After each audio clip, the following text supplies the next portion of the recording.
Hello, everyone. Hello, Grandmaster. Today's topic is truly amazing. It's something that you can only believe, nothing else.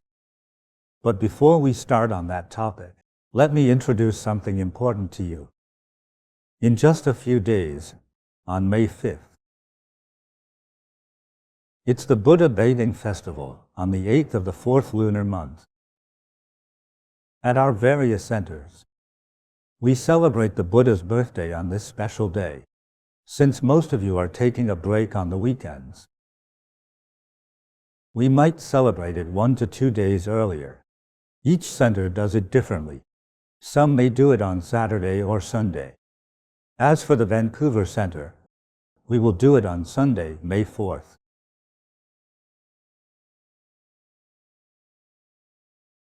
It's the Bathing the Buddha Dharma event. That's quite interesting. We have a Bodhi tree.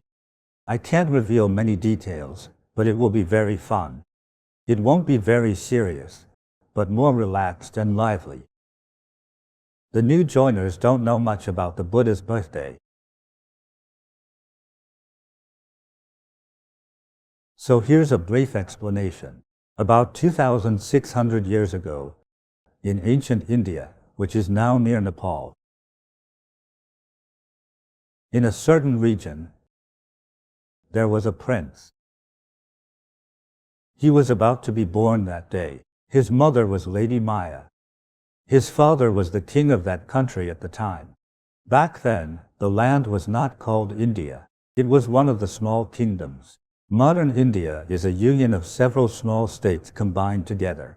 That kingdom at the time was like a small province today. His father was the king, and his mother was Lady Maya. One day, she was heavily pregnant. Maybe at that time, there was a custom in that place that it was best to give birth at the mother's home. Whether the king was too busy, no one knew. It was probably a local tradition. On the way, she came across a garden. It could have been a garden or a forest. That's how it's described. I think it was a forest. You can't just give birth at crowded places. A forest can at least provide some cover. Then the Buddha was born.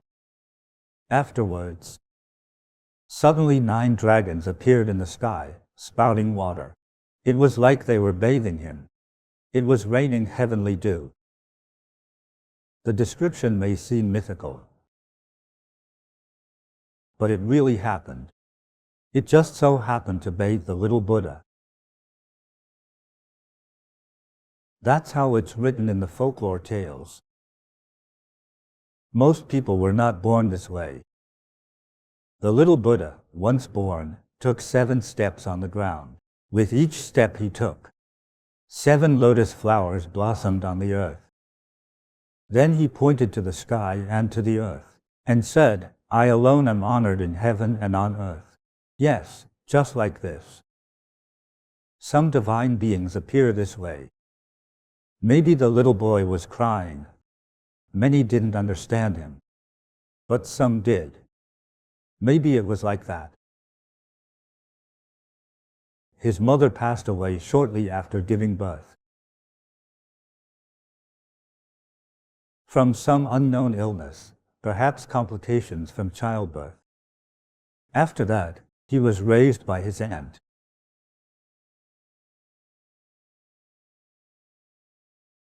Today, we still see younger sister taking their deceased sister's place. The aunt then became the new queen by succession. She became the king's consort. Of course, the aunt herself also had children. So I think the young Prince Siddhartha felt quite awkward.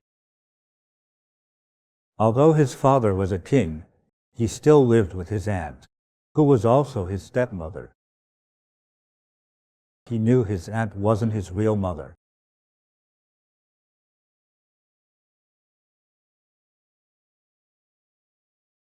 He wasn't as cheerful and lively as other children. Later, as he grew older, he saw many people suffering from distress. birth, aging, sickness, and death. Many think it's no big deal today. In ancient times, at birth, medical technology was limited, so it was easy for tragedies to occur. It's common for the mother and child to die together. Or the child made it, but the mother hemorrhaged and died. Both cases were possible. In 1/3 of the deliveries, both the mother and the child would survive. In the past, childbirth was called Mother's Hardship Day. Yes, because the mother could die.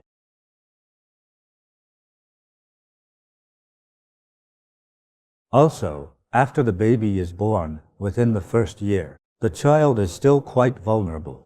Even a slight infection can be serious, especially with diseases like smallpox at that time. Now we have the flu, not smallpox. Various epidemics were more common in ancient times. Medicine was scarce, and people paid little attention to hygiene. Human and livestock feces were everywhere, so infections spread easily. Flies, mosquitoes, and other insects spread viruses everywhere. Plagues were especially common. Nowadays, they are rare, with the accumulation of cultural and medical knowledge. Regulations have been established. For example, close relatives cannot get married because it increases the risk of children with disabilities, which could result in the child's death. So in the end, people said, even if relatives love each other, they cannot marry. Also, everyone must properly manage waste.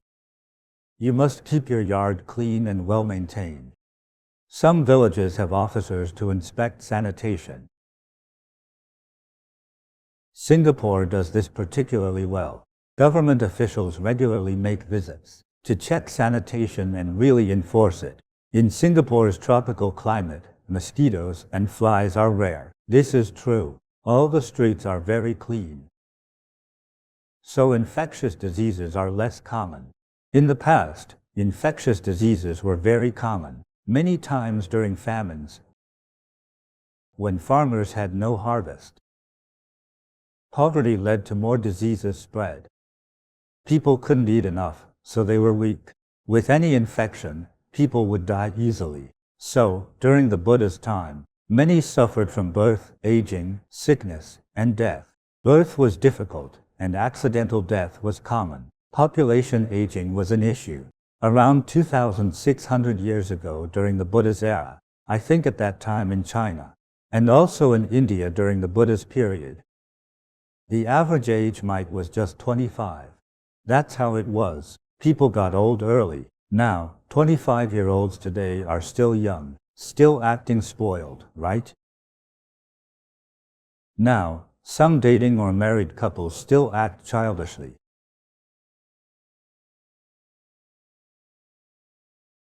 They think they're still a baby.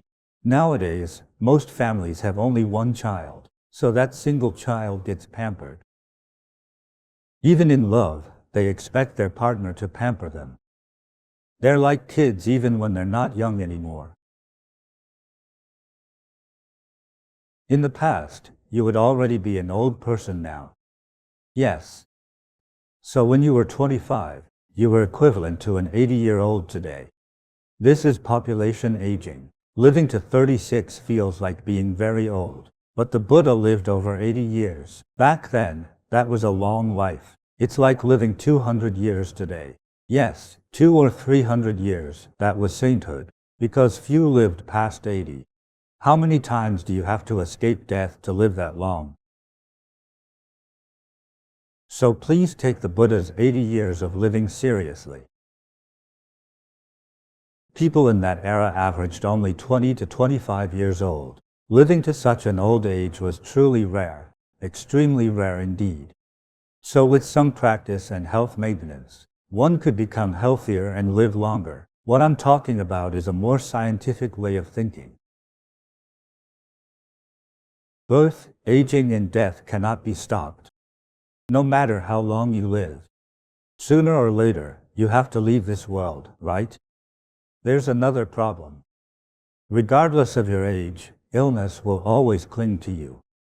Birth, aging, illness. Ultimately, whether a young infant or an elderly person dies. Everyone has parents who brought them into this world. That's how you came to be. So, no matter who, young or old, dies in a family, it all carries deep emotions. Everyone hopes we live healthy lives.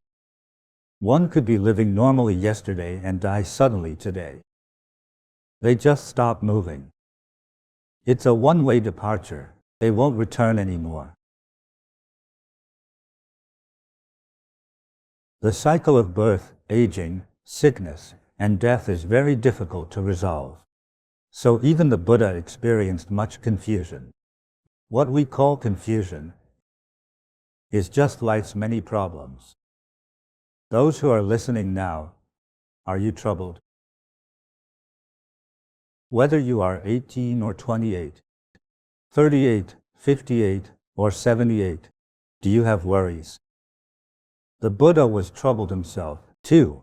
I also had infinite questions when I was young. Guess the question I always wanted to ask before I was 10 years old?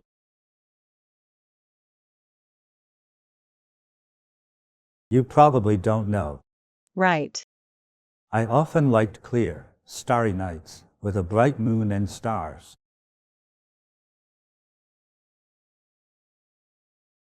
When the moon was bright and stars were sparse. That is, when the stars and moon shone brightly. I always felt that my home was far away from Earth. What an imagination, right? Maybe it's just a faint memory from a past life. I used to think, why did I end up in this broken place? How did I get here? I kept thinking about this. It wasn't caused by grudges or hatred. Children don't know what suffering is. They won't know if they're not told what suffering is. Even if they're told, they still won't know what suffering is. No comparison, no pain, no happiness. So I never saw a better life. That's just how our environment was. It wasn't the hardships of life that made me think this way. About my origin, the thought just spontaneously emerged. How did I arrive at this place? Maybe I should go back. At that time, I almost died. I was so sick that I subconsciously thought maybe I should go back. But back to where? Maybe my memory of my past life was not erased completely. So some past life memories remain within. Thus, as the Buddha grew, he witnessed many troubles. I believe when he spoke of birth, aging, illness, and death, he must be thinking they're serious matters. In the past, a discussed issue was a big issue. Only big issues were addressed, with very few words, focusing on broad matters. Therefore, I believe the young Buddha, Shakyamuni, had many, many questions about life. Like, why have we come to Earth? How did humans come to life?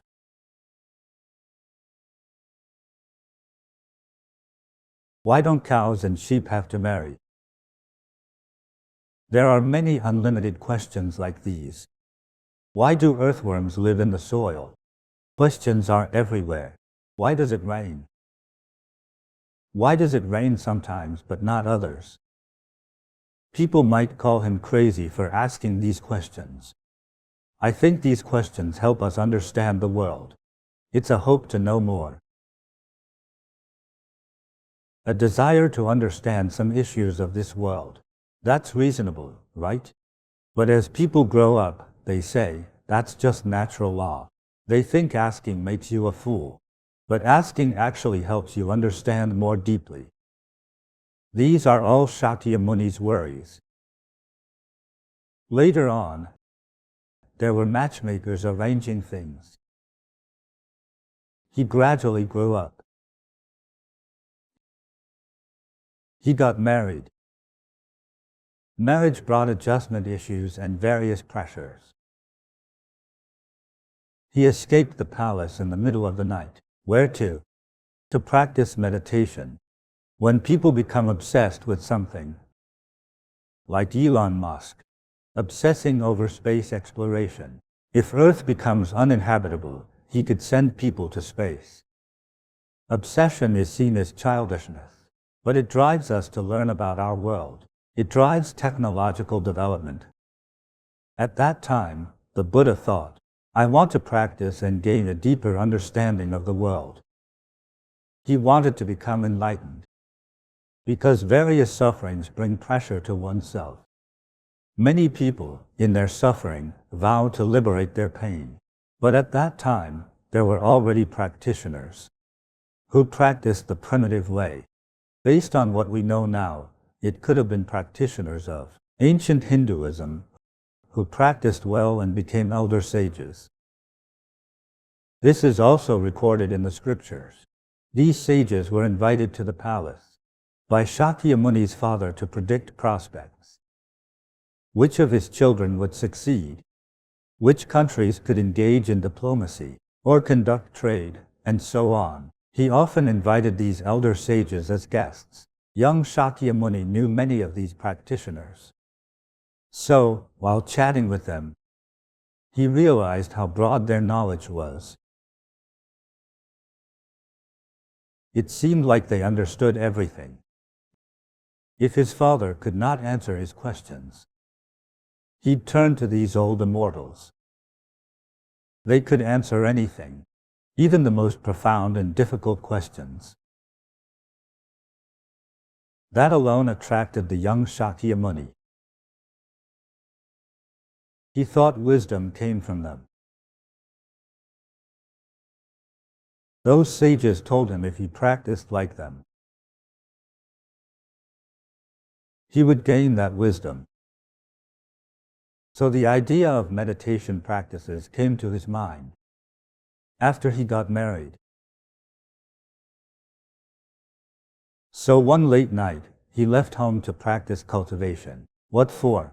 He was hoping to find a way to free oneself from all kinds of troubles and suffering. He practiced for 7 or 8 years. By the end of his practice, he even received offerings. He was in ascetic practice first. What kind of ascetic practice was it? Today, traditional Hinduism and Buddhism include such ascetic acts. For example, not wearing clothes in the hottest and coldest days. Nowadays, if you do that, people would call you crazy. In ancient times, during practice, people targeted their weaknesses. If I am afraid of the cold, then no clothes. I use breathing guidance and visualization techniques to fight the cold. If I am timid, I deliberately stay in the forest, surrounded by wolves, insects, tigers, and leopards, living in complete solitude. Yes, without wearing clothes. If the beasts didn't kill you, the mosquitoes would. Today, this is impossible to achieve. In present-day India, there are still such people. They live without wearing clothes against the cold and mosquitoes. Some even go as far as raising one of their arms and never putting it down. Day and night, that arm stays raised until it becomes useless. If it's raised like that for years, it will eventually become useless. 3 years, that's enough to make that arm useless. But what do you gain from practicing this way? It's actually quite remarkable. It's the state of emptiness, or desirelessness. Let me ask all of you. I'm not asking you to raise one arm, but can you be without desires, thinking of nothing, and just meditate? You don't care what others say. You don't like or dislike anybody. No words can affect you. You're calm, you're thinking of nothing. This is how you stay desire-free. No desire, no greed, no fear, no worry, no anxiety, no likes, no hunger. Famine and ghosts don't scare you. You don't care about things that make you afraid. That's the state of no desire, no fear, and no dread. Right, just sit and meditate. It sounds simple, but it is hard to achieve. Is this achievable today? For this, you have to eat just enough to survive, eating little crumbs day by day. After a month, your mind would begin to quiet down. After a year, you would be at peace. Your fortune reading would become accurate. When you have no thoughts or desires. This is the supreme and ultimate state of meditation. It is called the state beyond thinking. No thoughts, worries, no contemplations. Even the subconscious mind is cleared away. You simply do not think at all, like a resting stone. But you're not dead. Reaching this state might not make you a Buddha, but you might gain some spiritual powers. Please don't simply attempt what I just said. Before your enlightenment, you may starve to death or become mentally impaired from hunger. You might neglect medical treatment, miss school, and mess up your life. That is unacceptable. This was the way Shakyamuni practiced, and the state he vowed to achieve. He practiced asceticism for 7 or 8 years. He also went without wearing clothes. In the end, he became desireless. But he did not achieve enlightenment and liberate his own sufferings. He achieved nothing. In the end, his hair grew very long. Birds made their nests in his hair, and chicks were born there. But he felt he still wasn't enlightened. With a thought, he decided to wash himself in the nearby river. Right. Being weak, thirsty, and hungry, going into the water, his mind went blank. He fainted in the water. Then a shepherdess passed by and saw him. The girl saw the fainted Shakyamuni and brought the man home. She fed him some food. That's called offering now. After being fed and rested for days, he regained some strength. Near the river where the shepherdess lived, there were many trees. He chose a bigger tree among them. The shade protected him from wind and rain. He gathered some grass and made a sort of mat. He laid it down and leaned against the tree. This time, he prepared his gear and didn't remain naked. That's when Shakyamuni realized that pain won't liberate you. After eating, he began meditating, believing that meditation is the only way to gain wisdom. He went at it again. This time, he made a vow. If he still couldn't obtain the treasure of enlightenment, he'd rather die than get up. He'd sit until he's dead. This is the mind of person with a deep obsession. It is said that during this process, many different tests occurred. I'll just skip the tests. They're basically things that scare you, things that you desire, things that you're greedy for, things that cause you pain and torture you, etc. You worry about mosquitoes, that, too, is a form of torment. All kinds of temptations and torments exist, like raining knives, thunder strikes, poisonous snakes bites, etc. But in the end, he was never hurt. He feared nothing. Why was he so fearless? We don't know, but he did overcome these hardships. Once he conquered his desires, he achieved enlightenment. He finally understood what liberation means. Ultimately, it is about attaining perfect wisdom. It's not like you'd suddenly levitate and teleport anywhere you want. Being able to fly doesn't make you a Buddha. Eagles are not Buddhas. It's just an animal. It's not even human.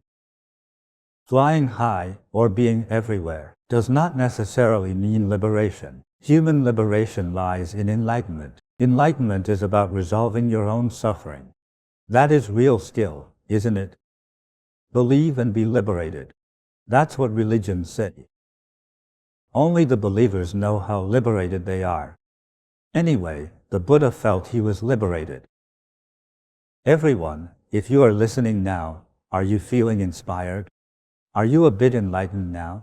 When you meditate and practice, first of all, never let yourself die of thirst, hunger, cold, or exhaustion and torment, all right?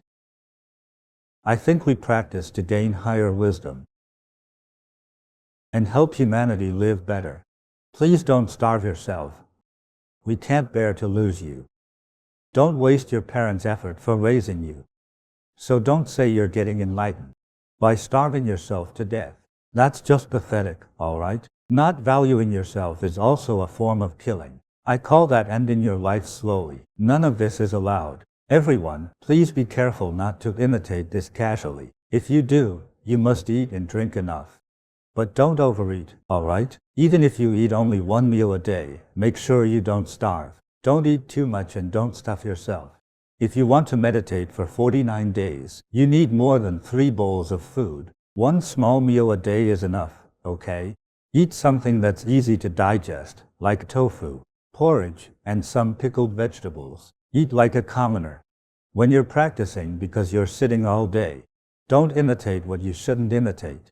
Even if you can maintain a state of desirelessness for a long time, even if all cravings, all feelings, reverence, fear, greed, anxiety, if all these thoughts vanish, you may not necessarily attain Buddhahood, but I would sincerely congratulate you.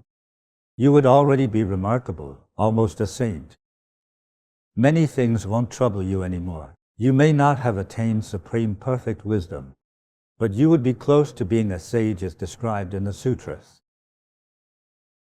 In China, the 8 immortals all possess some supernatural powers. I don't know what abilities you'll gain, but for sure, it'll be something beyond the ordinary.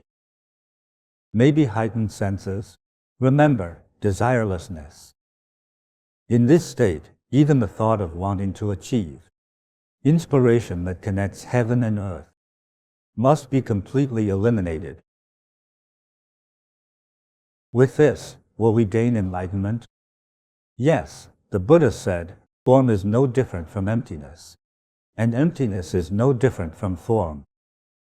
Are you getting this? Some might want to fall asleep now. Why?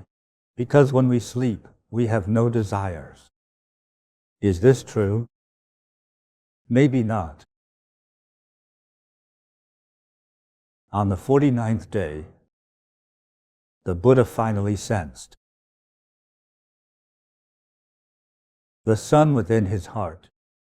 It slowly rose from the vast spiritual world within him, originating from emptiness, from nothing to existence, from small to large, from a tiny white dot to a big reddish-yellow sun.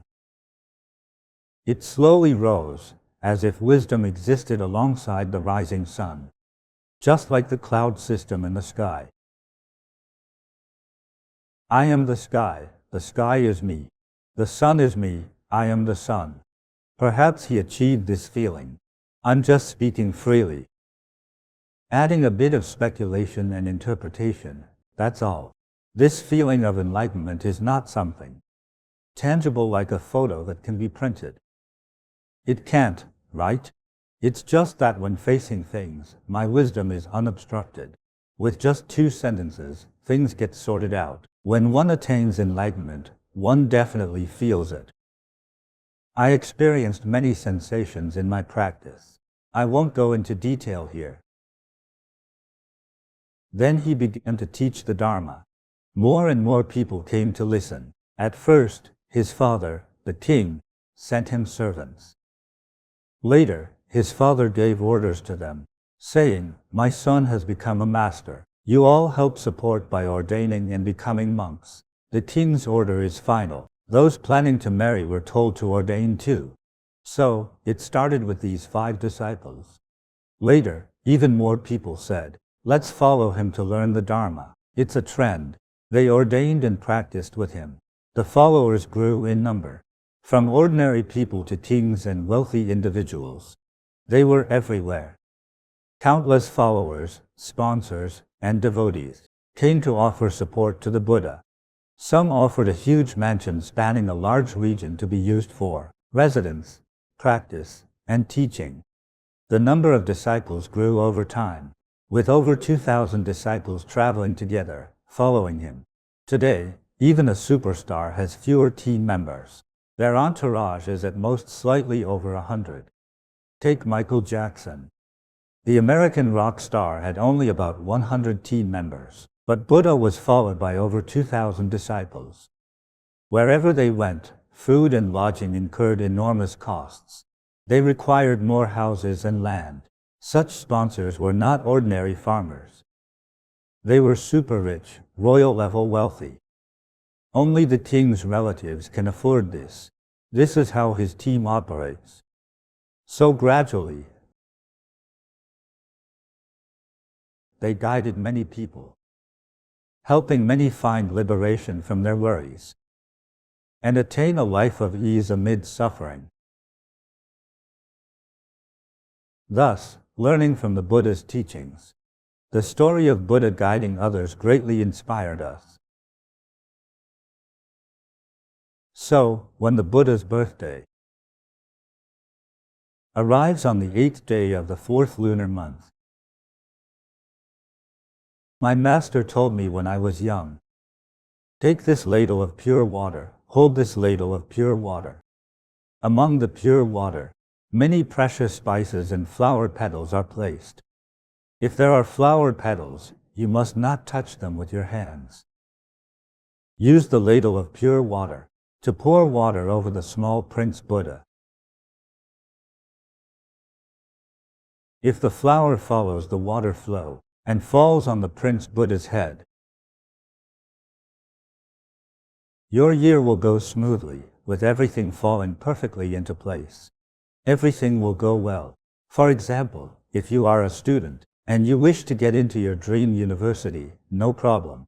Even if you're a mischievous kid, it's fine. You can still get in. Buddha will bless you. If your body needs healing, just pour the water. When the flowers fall on Buddha's shoulders in robes, your body will recover. That's how it works. If the water falls on Buddha's feet, you will have safe travels and good fortune everywhere. Yes, it's all very auspicious. When we bathe the Buddha, it's like bathing another form of ourselves. It helps us gain good health, fulfills our wishes and realizes our dreams. Maybe you just need that moment to receive Buddha's spiritual blessing. If you don't bathe the Buddha, failing the exam means you fail, getting into one of those low-tier third-rate college, and it won't jump in rank. Maybe you should bathe the Buddha. After receiving the Buddha's blessings, you got into the university you've always wished for. Say, if you want to apply to Stanford, Harvard, NUS, or NTU, that's okay. Have that wish. Bathe the Buddha. You can even become president if you want. That's how I understand it. There's also the ritual hand washing. It's normal for young kids to be ignorant sometimes, right? They pick up bad habits, like smoking, drinking, and staying out all night, skipping school, not studying, and hanging out with bad friends. It's okay. Parents, bring your children for this ritual hand washing before the Buddha. Before washing, write down your thoughts and wishes. Then, wash your hands. What's amazing is after washing once, for example, one quits smoking, the smell of cigarettes becomes foul, and you lose the desire to smoke. Your bad friends, after you wash your hands in the golden basin, you automatically sever ties with them. You become an excellent student. a person with great and limitless potential. Your bad friends will then leave you, right? Many times, due to karma from past lives, at a certain age, bad friends will come looking for your child, like a swarm of flies attracted to foul meat. That's how it is when the Buddha's light shines upon you, and the Buddha's protection surrounds you. Those flies and filth will leave. They cannot bear the Buddha's light or fragrance, since they seek foul things. They will depart from you. That's the principle. So everyone is welcome to participate in the Bathing the Buddha festival. Our event is relaxed and easygoing. Whether you wash your hands in the golden basin or offer donations, or bathe the Buddha, these are all very auspicious acts, bringing good fortune, especially the 4 zodiac signs facing difficulties this year. Let's remind everyone. Do you still remember, Zhuzhen? It's the year of the snake. Snake, tiger, monkey, pig. These 4 zodiac signs. To get through this year safely, you must go to bathe the Buddha. To accomplish something this year, you must go to bathe the Buddha. When the time comes, everything will flow smoothly. This is true wisdom, to receive Buddha's light. Yes. Now that I've said this, there are actually even luckier people. The story we have today is one that you cannot help but believe. Who wants to start? Come on, Xiangke. Thank you, Grandmaster. To our online viewers everywhere, you can visit our Facebook pages to check out Bathing the Buddha festivals. We have events and activities. You can find all event information on Facebook. Thank you, Grandmaster. Today, the first story is from our Malaysian online viewer, Hui Ling. She said, "Hello Grandmaster, I am Hui Ling. My niece has grown up with me since childhood. I consider her my own daughter. She married in 2022, at the age of 31. She had a physical exam before her wedding. It was found that both fallopian tubes were blocked.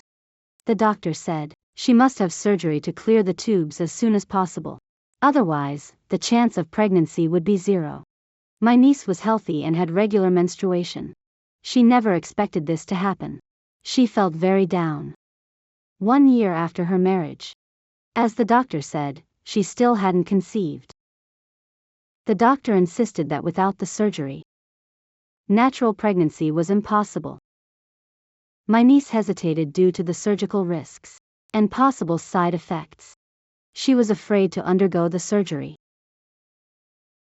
After I learned about this, in July 2023, at the Seremban Center, I made a light offering for my niece, praying that the Buddhas bless and protect her, remove obstacles, and help her conceive soon. I also made light offering for her karmic creditors. I offered a 1-year light for her as well, and made offerings to 6 Buddhas, including Medicine Buddha, Earth Store Bodhisattva, 3 Noble Ones of the West, and Mahakala, each for 49 days. I often prostrated before Buddhas and Grandmaster Jean Bodhi.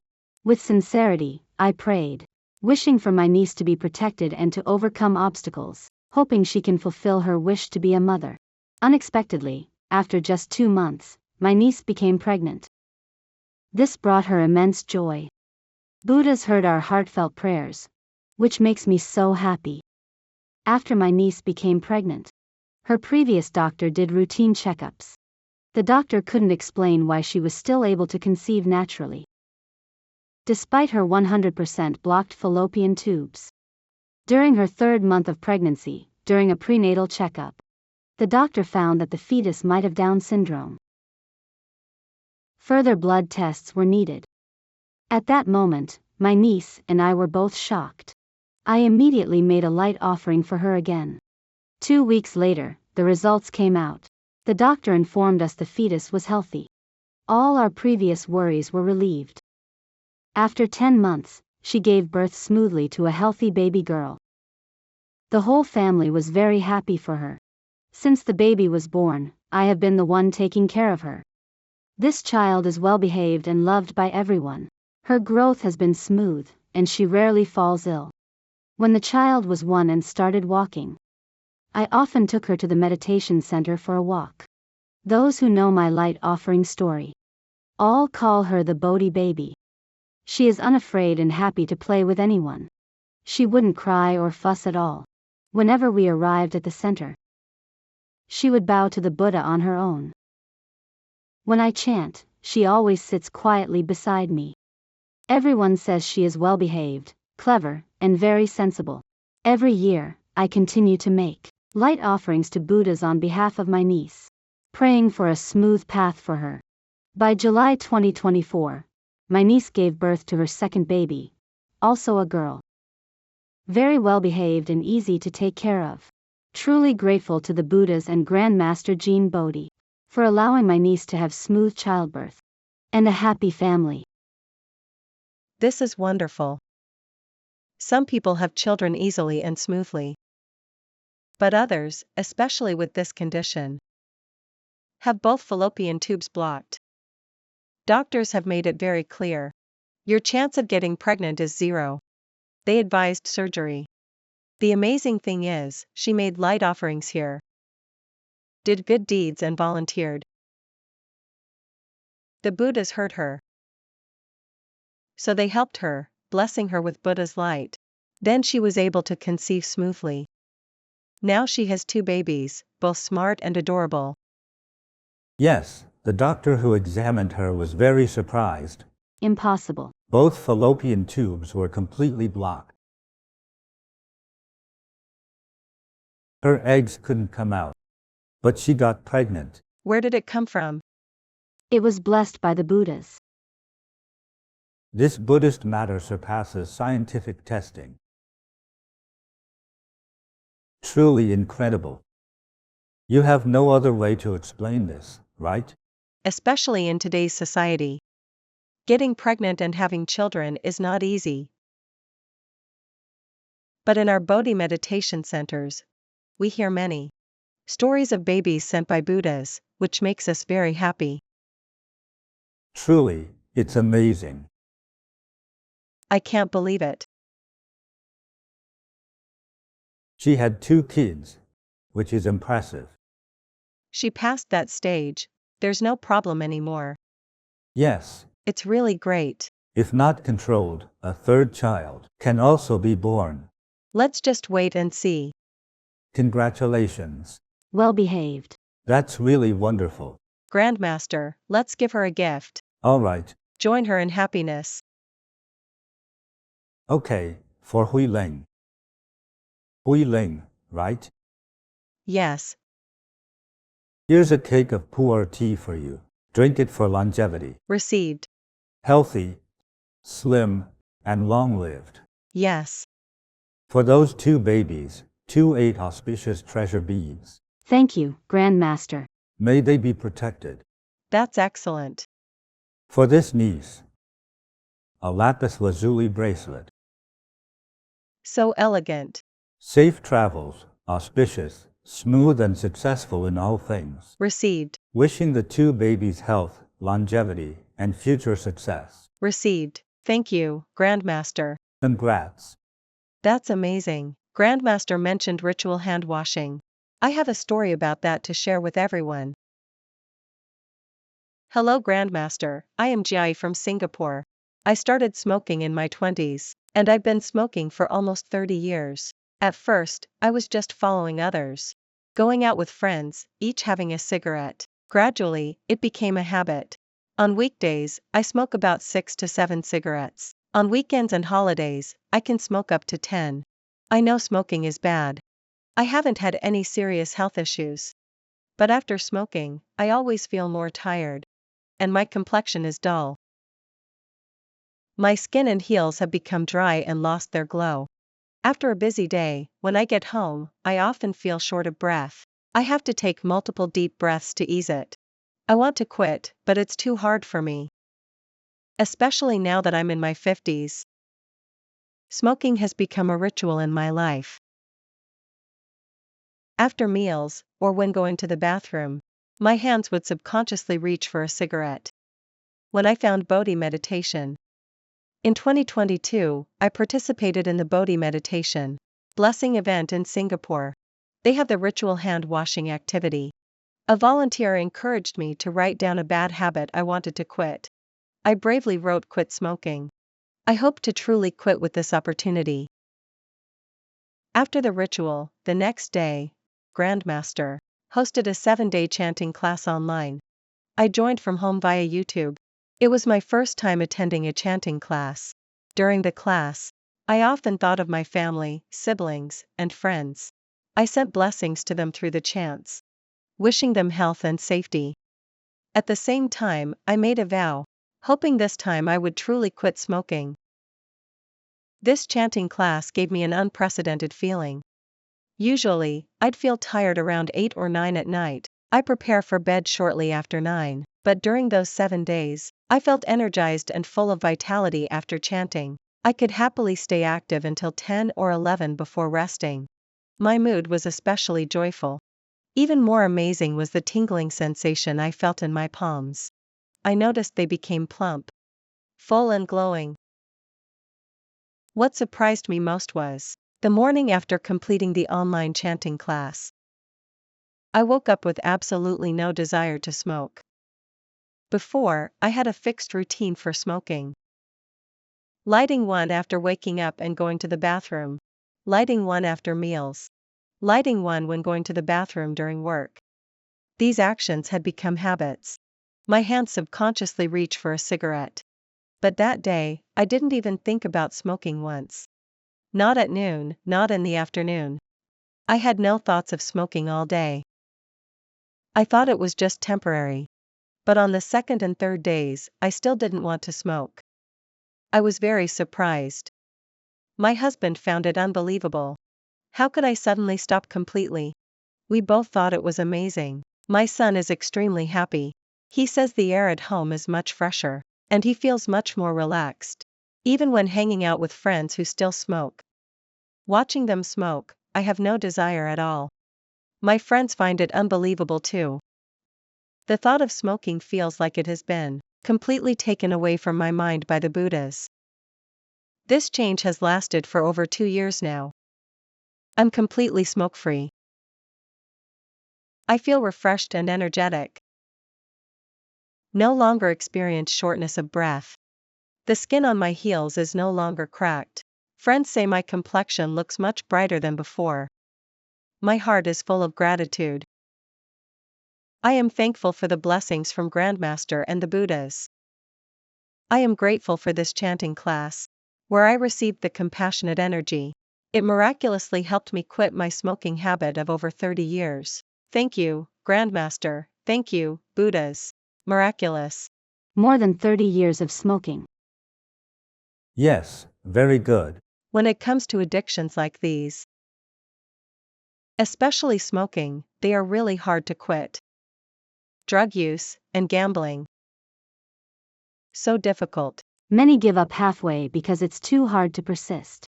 Sometimes, it seems human willpower alone just can't do it. Many things cause addiction. Smoking, drinking, drugs, these are truly addictive. Smoking in the restroom, I remember back when we were kids, there were rows of public restrooms. Many men squatted there, each holding a cigarette. When others are smoking, you might as well too.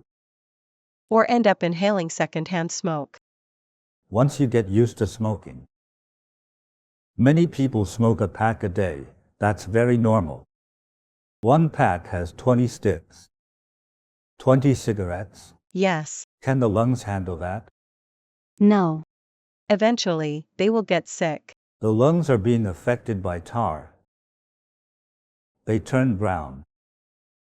Like a bunch of kelp strands inside. That can't be cleaned out. I remember that tar. I recall my neighbor's grandpa. He once dug out the residue inside his tobacco pipe. Using paper didn't work. It was very sticky, like glue. Only by twisting a wire inside could a bit be scraped out. When this is inhaled into the lungs, the nicotine gets absorbed. It never comes out for a lifetime. Cancer may develop, but the lungs definitely get damaged. Many people get cancer because of this. It's like asphalt, melting into your lungs. The cigarette packs say it, right? That smoking is harmful to health.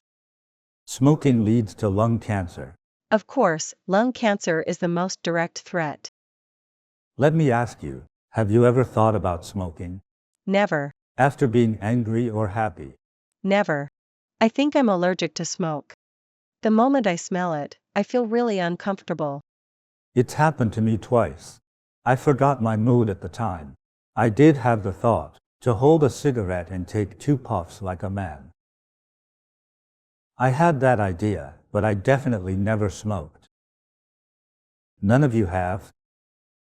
I haven't. In my family, no one smoked.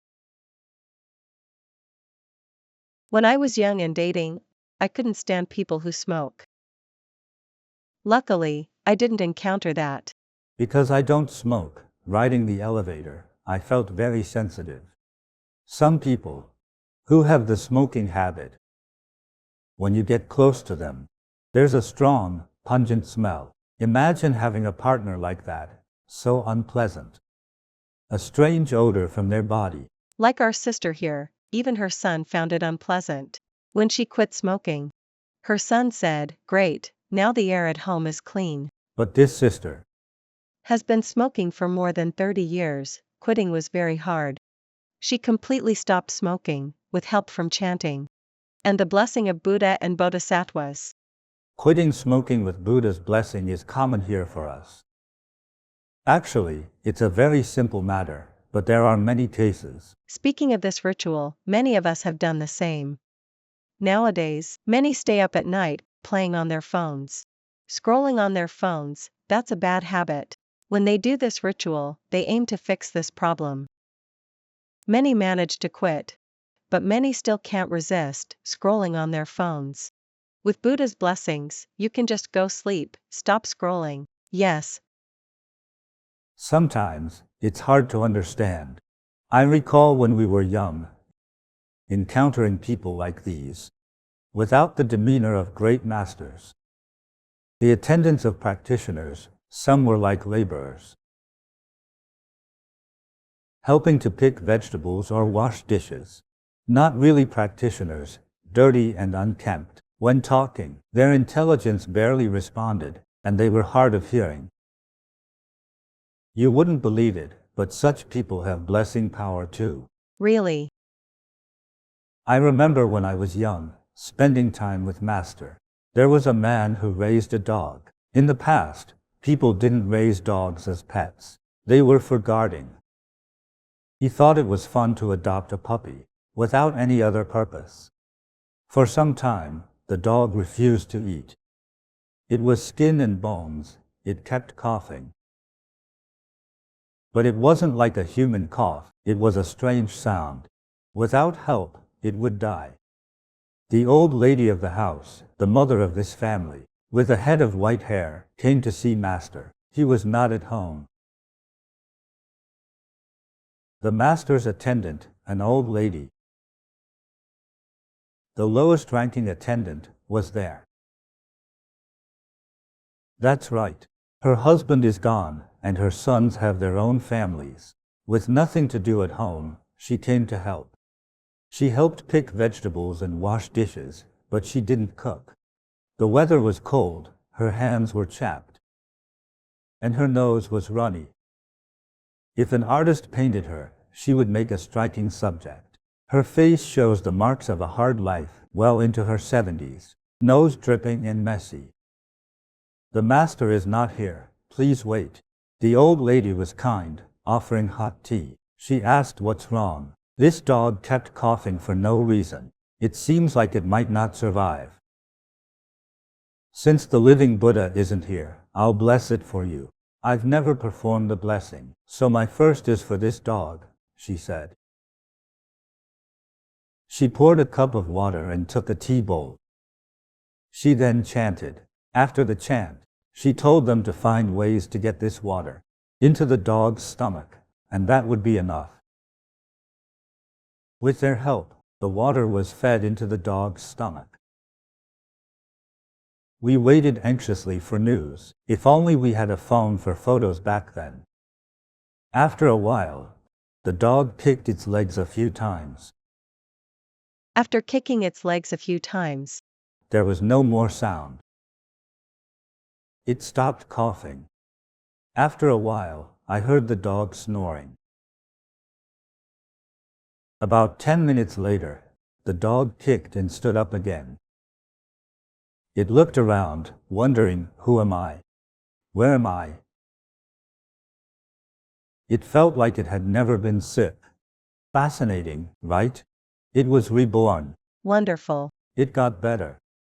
See how powerful this blessing was? So sometimes, when we enter our meditation center, or when you perform these rituals, we shouldn't fall into a common worldly habit and think, look, the sister serving me is so old. Not young and radiant like us. Not dressed elegantly. Not beautiful or refined. She even has white hair. Your own energy is insufficient. Do you still have the blessing energy for me? Yes. This is divine power, not human strength. The old lady's method wasn't based on her own strength either. She used the 6-syllable mantra of Guanyin for blessing. She visualized Guanyin throwing in medicine, and the dog healed after drinking. You wouldn't even imagine it. Such a simple visualization. The old lady has been chanting for decades. She is over 70. She has chanted since childhood. Perhaps just a few simple phrases saved the dog. Yes. Therefore, when we bathe the Buddha, we must have a respectful heart. We must not discriminate. Be careful and mindful. The more sincere you are, the more you gain. So, our smoking sister. Sister Jai. People usually say quitting smoking is very hard. But with Buddha's power, quitting is easy. Yes, she found it very easy. Many people suffer and struggle. Runny noses and tears won't stop them. She was so relaxed. How wonderful. Congratulations, Jai. Grandmaster, let's also give her a gift. Okay. This is a quick-dry meditation shirt with a golden dragon. After washing, if there's some wind, it will dry in at most 2 hours. Wearing it feels fresh and odorless. The weaving method makes this shirt very breathable. It won't stick to your skin. This is especially good, whether exercising, working, practicing energy babua, or seeing friends. It is very convenient. Comfortable for doing housework and sleeping. Protected by the azure dragon on the back. Yes, there is a dragon on the back. In the year of the dragon and snake, It's most suitable. with so many disasters, we wear these clothes to protect ourselves when driving or sleeping. Everything is auspicious. Thank you, Grandmaster. Our viewers are also sharing their own experiences while listening. Alright, a viewer named Jean Songshu wrote. Hello. My nephew and his wife also struggled to conceive. They were in their 40s. They tried IVF twice but were unsuccessful. When I found out, I wrote a wish card for them in the Medicine Buddha Hall, praying for the blessings of Buddha and Grandmaster. Shortly after, their third IVF attempt succeeded.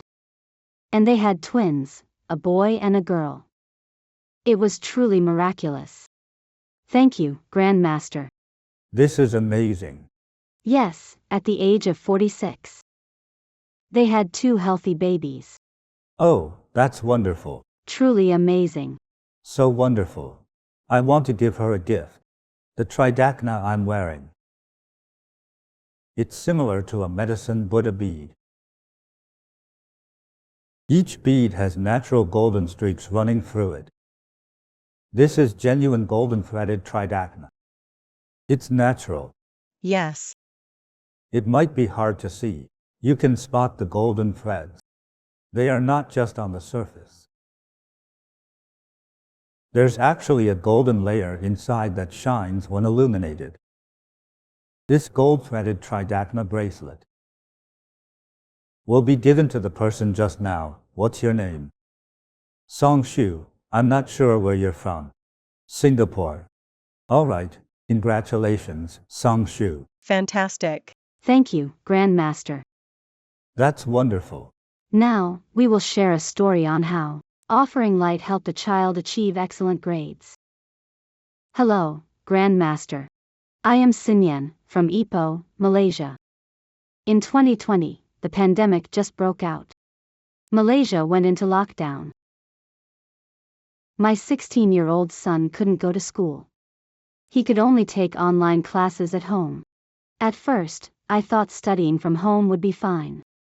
But soon, I realized he couldn't focus at all. He played games secretly during class and browsed unrelated websites. His grades plummeted and he was close to failing. This made me extremely anxious. He has to take the college entrance exam in 2 years. If he keeps going like this, he won't get into university. I kept reminding him, but he would say, I find it so hard to focus, my mind keeps drifting. It really left me helpless. Suddenly, I remembered stories shared by sisters at the center. After offering lights, their kids became obedient and made great academic progress. So, in 2020 and 2021, I offered lights for my son. On every 1st and 15th day of the lunar month, I prayed for the Buddha's blessings to help him become obedient and able to focus on his studies. Gradually, I saw a change. He began to study proactively and said he wanted to improve his grades. I also got him a Manjushri Bodhisattva wisdom sword accessory, hoping it would bless him with intelligence and wisdom. In 2022, it was the year of his college entrance exam. I made offerings to Manjushri Bodhisattva for my son. It was truly effective. That year, he became exceptionally motivated, setting clear goals for his life. He made his own study plans and followed through on them. In his first mock exam, although he still had some B, C, and D grades, he managed to achieve 6 A's, which is a significant improvement. But my son wasn't satisfied. Instead, he worked even harder and told me he hoped to get 10 A's in the actual exam. I was both happy and worried for him. I immediately made a 49-day light offering for him. He performed exceptionally well in the exam. He really did earn 10 A's. He was accepted to his dream university. What is the difference between getting 10 A's and scoring 100 points? It seems that a score above 90 counts as an A. I don't know. Usually A, B, C, D. A is the highest level. A represents the top score in learning. It's not an absolute score. A is the highest score. Of course, it's the best. A is the highest. How many A's did he get? 10 A's. All 10 subjects. Look at this, it's his report card. There's also a plus. Kids like this are rare. Amazing, incredible. During the pandemic, he was almost failing. After the light offerings, there was this rapid turnaround. His past scores were terrible. He couldn't focus. He played games and surfed the web. His mother feared he would fail. He did not have any good habits. She was worried about him. But then, he had a breakthrough. He became positive and motivated. He achieved A's in every subject. That's hard. This was a truly remarkable turnaround. Yes, he became a top scorer in the exams. That's right. It was like the gods had blessed him.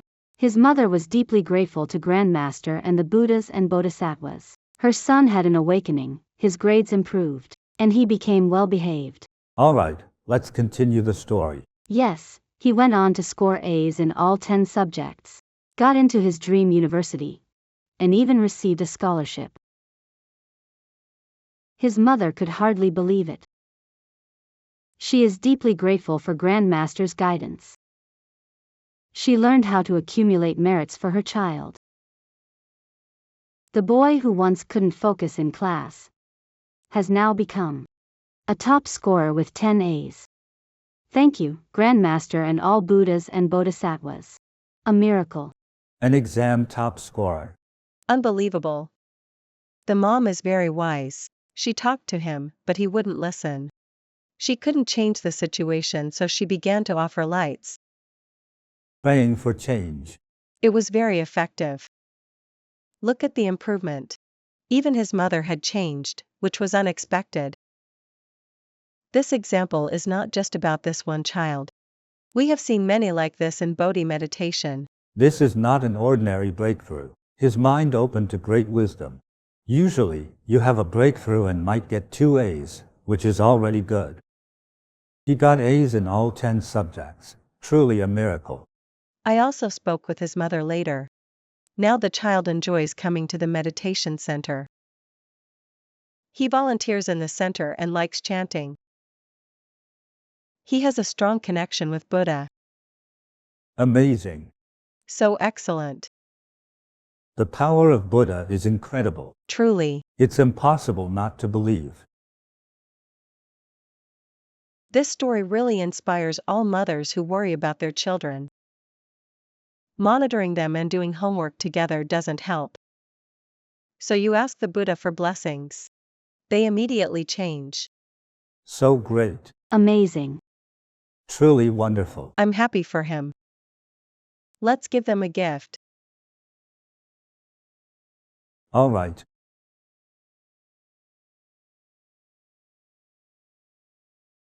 A Dragon's Protection Quick Dry T-shirt. And a string of prayer beads.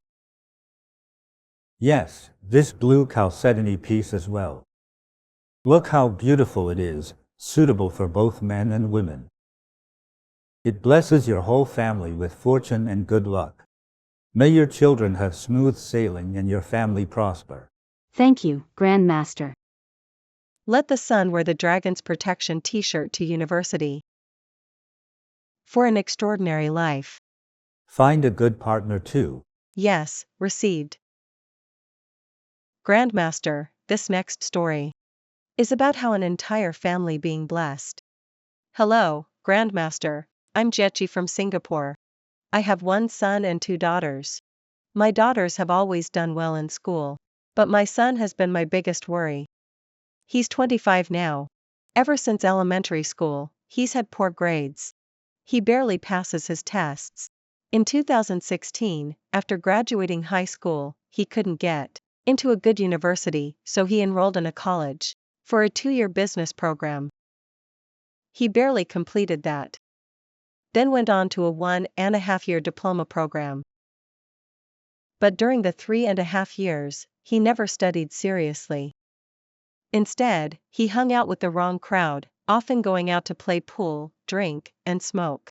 His grades stayed low. He seemed completely lost with no direction in life. In 2020, he went off to complete 2 years of military service. After that, he applied to college again. By 2021, there was only 1 year left to apply. I was once again deeply worried about his future.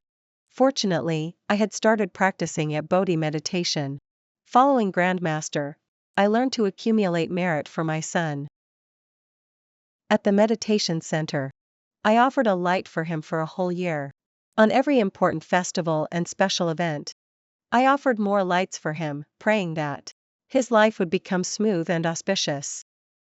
Fortunately, although his grades were not ideal, he still got in a private university. He got in. In June 2021, the Singapore Center launched the Manjushri Wisdom Lotus Light. With half a year left before school began, I quickly offered a light for him, and also got a Manjushri Wisdom Sword for him. I gave him the sword, and told him, I hope Manjushri Bodhisattva grants you wisdom, so you can study well and finish school smoothly. He loved it and hung the wisdom sword on his keychain. He carries it with him every day. What surprised me was, just 1 month before university started, he suddenly said to me, Mom, I've always done badly since elementary school. My grades were bad. This time, I really want to give it my all. I don't want to be a failure anymore. Hearing that, I was both shocked and overjoyed. It was like he had an awakening. His program lasted 2 years, with 16 subjects to complete. During this period, I saw him become incredibly focused and driven. For the first time, he had goals in life. He dedicated himself to his studies and distanced himself from bad influences. He even told me, "Mom, if I want to succeed, I need to surround myself with ambitious people. That's how I'll stay motivated." His words filled me with so much comfort. By the time he graduated in 2024, he handed me a report card I was truly proud of.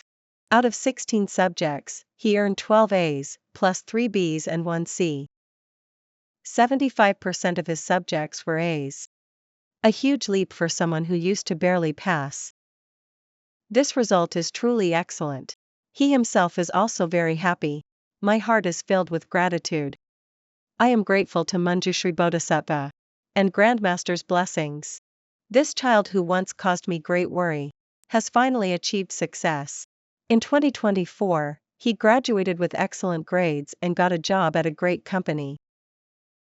After he started working, I got him a gold ingot at the meditation center, praying for his smooth career and success. It really worked. He performed exceptionally well at work, and even won the Best Sales Award multiple times in a row. His boss praised him, saying it's rare to find a newcomer who does so well. Seeing my son now, mature, responsible, and clear about his goals, I sincerely thank Grandmaster and the Bodhisattva's blessings. This is about her son, but it's not finished yet, there's still more. This is her story. I used to have a terrible temper. If anything didn't go my way, I'd explode. At home, I was a tiger mom. I make all the decisions, big and small. I am also very harsh when punishing my children. I have 2 family rules. If anyone lies, I hit their bottom with a wooden cooking spoon. If they disobey, I hit their palms with a rattan stick. If they refuse to hold out their hand, I hit them all over. The children resented these punishments greatly. But I didn't care. I believed this was my way of educating. I was especially strict with my eldest daughter. I wanted her to set a good example for her siblings. I remember once when she was disobedient, I hit her with the rattan stick too harshly. She cried and said to me, "You don't deserve to be my mother." Those words caused my heart to be deeply pierced with pain. My temper even affected my work. I had a job delivering postpartum meals. Once, my supervisor changed my fixed daily delivery route. I was furious and loudly questioned him. "Who are you to change my everyday route?" I stormed into the office and had a big argument with him. I completely lost control. After that, things were tense with my boss and coworkers. The work atmosphere became very awkward. Fortunately, in 2016 I encountered Bodhi meditation and joined the Health and Happiness Retreat. I learned to put myself in others' shoes and, for the first time, understand what compassion and tolerance meant. I started reflecting on myself and started to make changes within my family. I no longer insisted that everything be my way. Instead, I learned to listen and to see my children's perspective. After the retreat, I prostrated for 1 hour every day. During practice, I often reflected on my harsh attitude towards my children. I realized that my ignorance and selfishness had hurt them, leaving lasting painful scars in their hearts. The prostrations also gradually helped me find peace. My body began to show noticeable changes. I've had back pain for over 10 years. Even climbing stairs was difficult. After doing prostrations for a year, my back pain disappeared. I felt a renewed sense of ease and freedom. Going up and down stairs without any burden, no longer short of breath. My children noticed the change in me. Their attitude towards me softened, and our relationship grew warmer and more harmonious. In October 2024, I applied for a spot in a government-subsidized course, but I misread the eligibility requirements. My eldest daughter found out and called me furiously. She immediately started yelling at me. I would have snapped back before, but that day I felt no anger at all. Instead, I calmly listened to her. Only then did I realize, she's right. If she hadn't reminded me, I might run into a lot of trouble. I thanked her in person for her warning. My daughter was very surprised by my reaction. This daughter who once told me I didn't deserve to be her mother is now a thoughtful and loving daughter who takes our whole family on trips. I know deep down that this harmonious family came from my own transformation. It is the wisdom brought by meditation that transformed me from a tiger mom into a loving one. I also learned to handle my job with greater wisdom. Instead of losing control, I now communicate calmly, respect others, and am open to collaboration. Before, everyone had to tolerate my temper. Now, they find me much more easygoing and very easy to communicate with. Work is much smoother and enjoyable. All these changes in my family come from Grandmaster's compassionate and wise teachings and the Buddha's blessings. They taught me the wisdom that helped make my family harmonious and happy, my son successful, and my career go smoothly. I am deeply grateful to Grandmaster. That's great. I'm so happy for them. There's two major parts of the story. First, the son. He was barely passing, his grades had always been poor. The mom continuously offered lights for him and gave him the wisdom sword. Then in college, it was like a switch flipped. He became motivated and driven, easing his mother's worries. How were his grades at graduation? In his 16 subjects, he got 12 A's. That's excellent. That means he's in the top scoring students category. He graduated with good grades and got into a good company. He's doing great at work and even received praise from his boss. He won the top sales award in just his first year. In fact, he won it multiple times. Yes, Several times. that's amazing. Truly, He isn't just smart. it was like he suddenly woke up and tapped into real wisdom. For a mother, watching her child succeed, what greater joy is there? She must be so proud. We all feel happy for her. Yes. Indeed. Seeing the mother's change makes us happy too. She's transformed from a strict, hot-tempered tiger mom who would scold and hit her kids into someone who listens, shows empathy, and practices gratitude. It's like night and day. That's right. She used to lose her temper at work over small matters.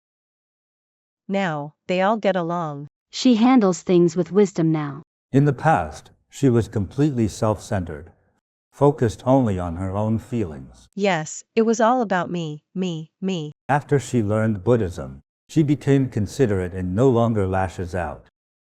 She understood their feelings better. That's why she no longer loses her temper. After that, family, friends, and work relationships all transformed. Everything is smooth now. This part reflects an understandable Buddhist wisdom. But the way her child's mindset changed, that's real Buddhist wisdom. Exactly, she didn't do that. She disciplined him since he was young. But it never led to anything. You can't force change like that through punishment. It doesn't work that way. Later, we had a chat with this sister and learned more about her family. Her son had nearly gone down a rebellious path, falling in with bad friends and stopped studying.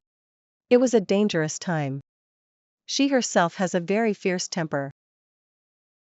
We learned that her grandfather had run a pig farm in Singapore. They raised pigs. In which country? Singapore. Singapore is so small, it has pig farms. People need to eat pork. Right. They raised pigs, chickens, and ducks. Her grandfather? Yes. It was decades ago. Her grandfather passed it down to her father, who worked the farm for 40 years. She worked there until she was 18. Before the farm was shut down by the government, she too had been involved in slaughtering animals. Her family's karma, especially the karma of killing, was deeply rooted. It's very serious. The consequences were clear. Except for her son. Most of her relatives faced tragic lives. Both her parents died of prolonged illness and suffering. Grandmaster talked about illness and death. Illness and death are very painful. Among her 7 siblings, 2 died in infancy.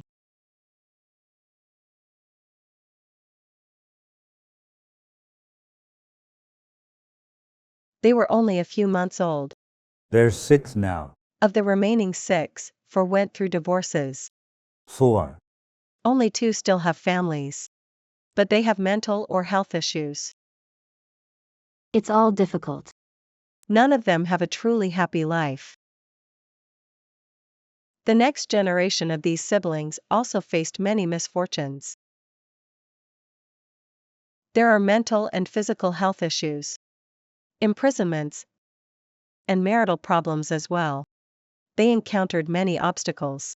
Our sister and her son would have likely ended up just the same.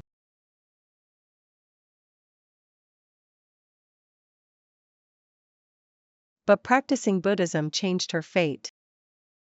How wonderful. If her other siblings had this realization sooner, they could have been saved.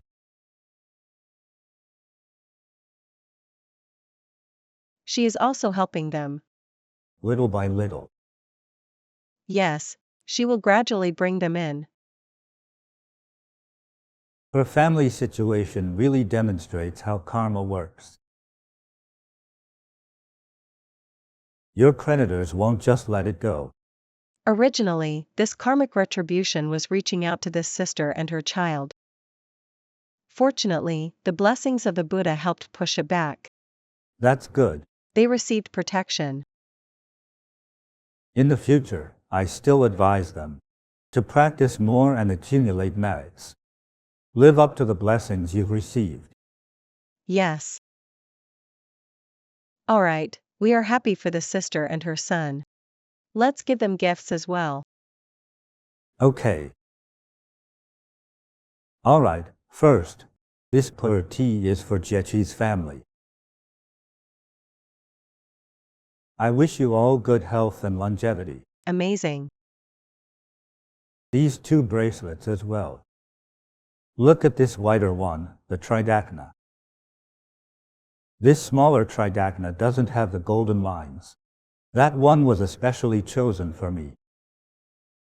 This blue one. Blue chalcedony. See how beautiful it is. When I look closely, there's a hazy beauty like moonlight. It shines. And is translucent.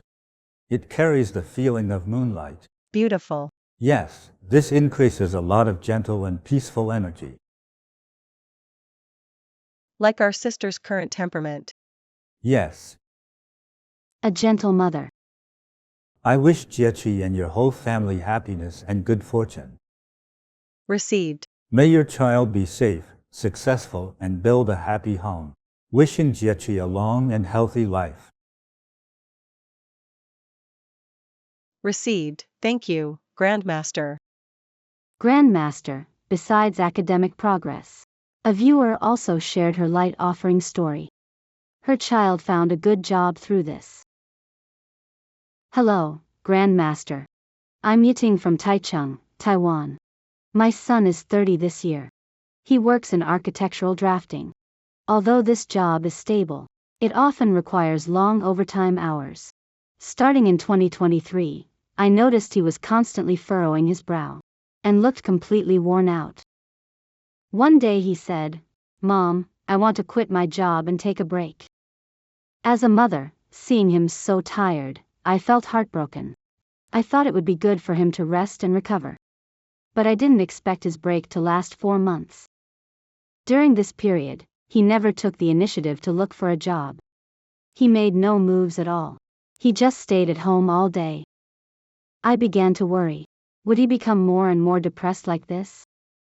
Would he lose his drive and just depend on his parents?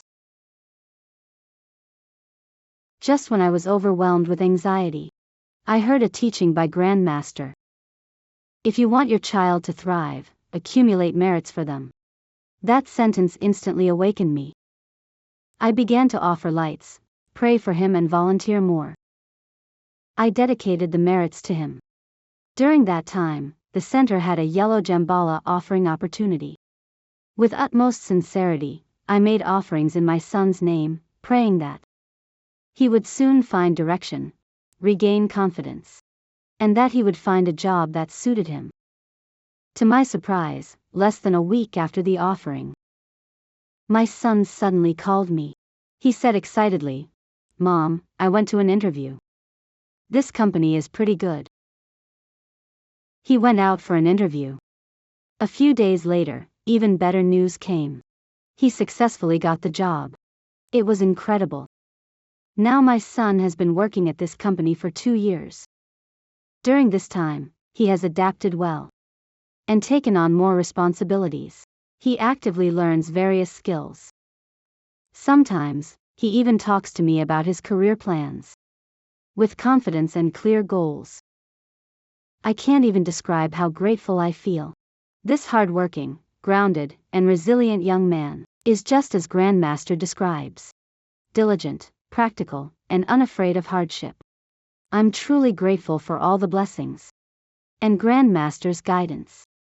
It was the power of merits that changed my son's destiny and brought me from deep worry to peace and joy. I understand the mother's worries. We all fear our children not leave the house. They resigned and stayed home for 4 months. He lost motivation and direction. It's every parent's nightmare. More and more young people are just nesting at home these days. I really don't know why. Maybe because it's the age of Dharma decline. I think it's related to the fact that many countries currently have a better economic situation. So there's support. The freeloaders have something to freeload on. Why slave away for a meager paycheck when you could just stay home with mom? Cry, yell, threaten them. Do it once and you've got a year's worth of expenses. Way easier, right?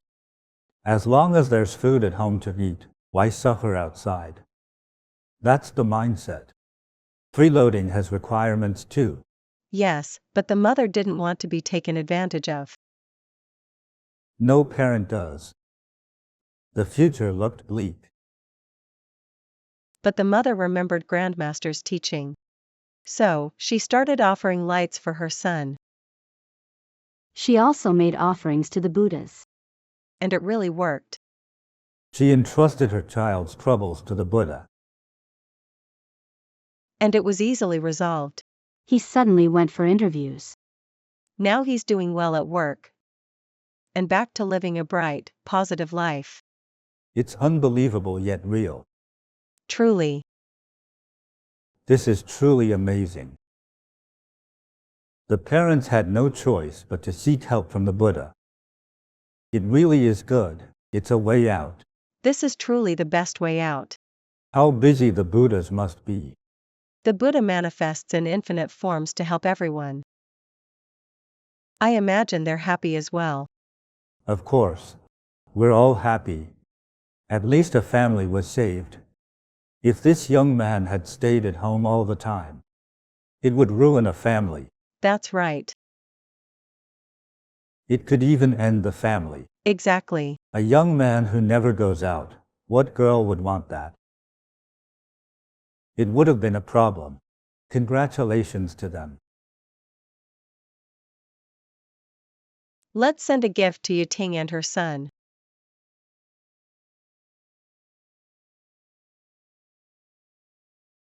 The 7 Treasures of Buddhism. Tridakna. Wear it and may you become more diligent and wise. May the Buddha and Bodhisattvas protect you. Many people also love our red Bodhi meditation shirt. The dragon offers protection. Look at the dragon patterns on the shirt. There's also a dragon I wrote in calligraphy. On the back we have the 6-syllable mantra. Wow, this is a double blessing. There's a dragon and it's so vivid and lifelike. It ascends and raises its head and soars, reaching for the moon. Plus the 6-syllable mantra's blessing below. Amazing. Wear it when driving, sleeping, for blind dates, interviews or exams. I think it's necessary. Many people wear this on important days. So we made this version as an addition. Yes, new, special designed. In the year of the dragon and this year of the snake. You shall be blessed and protected. May you and your family be blessed with happiness and good fortune. Received, Grandmaster. Speaking of job hunting, he almost stayed home the whole time. I heard another story, from Los Angeles, USA. This industry suffered a major blow. It happened in May 2023. Hollywood, the entire film industry, experienced a massive strike. A big strike. All 110,000 writers went on strike and stopped writing scripts. Everyone was protesting. Protesting what? They protested because AI technology is advancing rapidly. AI generates things so fast compared to writing by hand. Screenwriters were about to be replaced by AI. They felt their treatment was unfair, and that they could no longer make a living. So they wanted to negotiate. They wanted to discuss new terms and conditions. But that's not all. When one wave settles, another rises. Now the actors are on a big strike. The actors too? Yes, the actors have joined. 160,000 actors were on strike. 160,000 actors. 160,000. So many. Yes. Many films and series in production had to stop. The entire Hollywood industry came to a halt. Everything. As a result, nothing was showing. This was the biggest industry shutdown in 63 years. But striking like this, does it help or harm? It was about negotiation. The actors were worried because AI generates everything. Looks, voice, expressions, etc. They'd be out of job. What about copyright? There are many controversies like this. They wanted to negotiate. Because they felt a sense of crisis. Yes, that's right. This strike lasted more than half a year, causing a loss of $3 billion. That's a lot of money. Yes. Here's Cheyenne from our Los Angeles center, telling us her story about the difficulties her daughter faced. Hello, I am Cheyenne from Los Angeles, USA. My daughter is a costume designer in the TV industry. The work is naturally unstable. With the recent writers and actors strike, the whole industry nearly came to a halt. She was confused, unsure what the future held, because she had lost her job. To help my daughter find work quickly, I made a light offering for her. I also showed her the golden words. So she read it daily to boost her energy. And she'd do so before every interview. My daughter told me it really worked. Her confidence increased a lot, and she was able to handle the interviews. May 2024, that was last year. I took my daughter to the Buddha bathing event at the Los Angeles Center. During the ceremony, I sincerely prayed before the Buddha, hoping my daughter could find a stable, comfortable, and suitable job. Unexpectedly, good news arrived just 2 weeks later. My daughter successfully joined Netflix as part of the production team of a well-known series. She still worked in costume design. It's been almost a whole year now. And her job has been very stable. The jobs kept coming, and the content is exactly what she loves. This has been her happiest year so far, and her most lucrative one to date. She has been working smoothly ever since. At first, I only wished for her to have a stable job. I never expected the blessings after the Buddha bathing to manifest so quickly. She was placed in an ideal project team. I'm now more convinced than ever, with sincerity, Buddha and Grandmaster will surely hear our most heartfelt wishes. I am truly happy. What's Netflix in Chinese? Does it have a Chinese name? Wan Fei. Or Nai Fei. I see. It's not like traditional movie studios we know.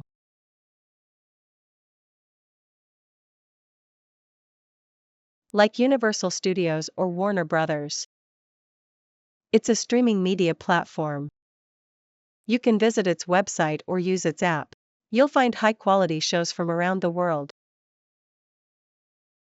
Many are produced by Netflix itself. Many of these series have become extremely popular. This is my way to refresh my mind during free time. A great channel for watching movies. Me too. They are very well made. I watch Korean dramas, and I cry while watching them. They are very touching. We also watch shows from many different countries on Netflix. Like the Middle East and Greece. Netflix has its productions in those regions too. It's a new kind of production company conglomerate. Business is booming with more people preferring to go online. Especially during and after the pandemic. It's this company. At the end of last year, there was a match featuring Mike Tyson and Jake Paul. It was also broadcast live. The ratings were extremely high, so they also do live broadcasts. They make movies and TV dramas too. There are also many reality shows. You know, documentaries. And a lot of dramas too. This is the way now, the trend that everyone is following. Look how the Buddha blessed this girl. Right. She ended up at Netflix. How great. The mother was praying for a good job for her daughter. The Buddha has given her a very good job. This job has unlimited prospects. They make all kinds of shows. This year's work brought good income and happiness. For sure the income will be high. So happy for them. She makes more than a boutique owner, I think. That's likely. She makes clothes for TV shows. Exactly. They're not common. I think the costumes will be reused by other production units. This industry works like that. She's the role model for other fashion designers, right? Exactly. Truly amazing. That's great. She's blessed. So, everyone, go to your nearest centers for the Bathing the Buddha event. Participate and make offerings, okay? You'll be blessed. Sincerity brings miracles. When the Buddhas want to resolve your problems, they can do it easily. It's easy. Everything will be resolved easily. Wealth, or finding a partner, these are all small matters. It's hard without the blessings of the Buddhas. Yes, very hard. Making a living is hard. With the blessings of deities and Buddhas, all these become minor matters. So, Grandmaster, let's give Shayun and her daughter a gift. All right. The Los Angeles Center produces miracles. It's very effective there. The center is doing good. Many people recovered their health, even after they'd stopped practicing there. Just being there is enough. Just volunteer there for 2 days. And you shall be blessed. Your body, mind, and luck all start to change. Last time in Taiwan at the airport, I met someone.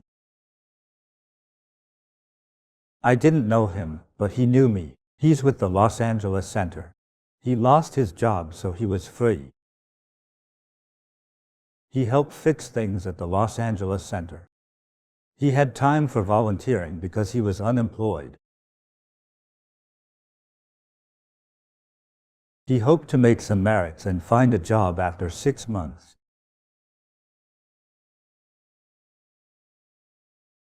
It took only 1 month. He was with us for around 10 days, then a new job came. He became busy again. It's so effective. Right. That's how it is. All right, these 2 bracelets. The golden silk jade, beautiful. Let's give her this. Another golden silk jade. Right. Both of them will receive the golden silk jade.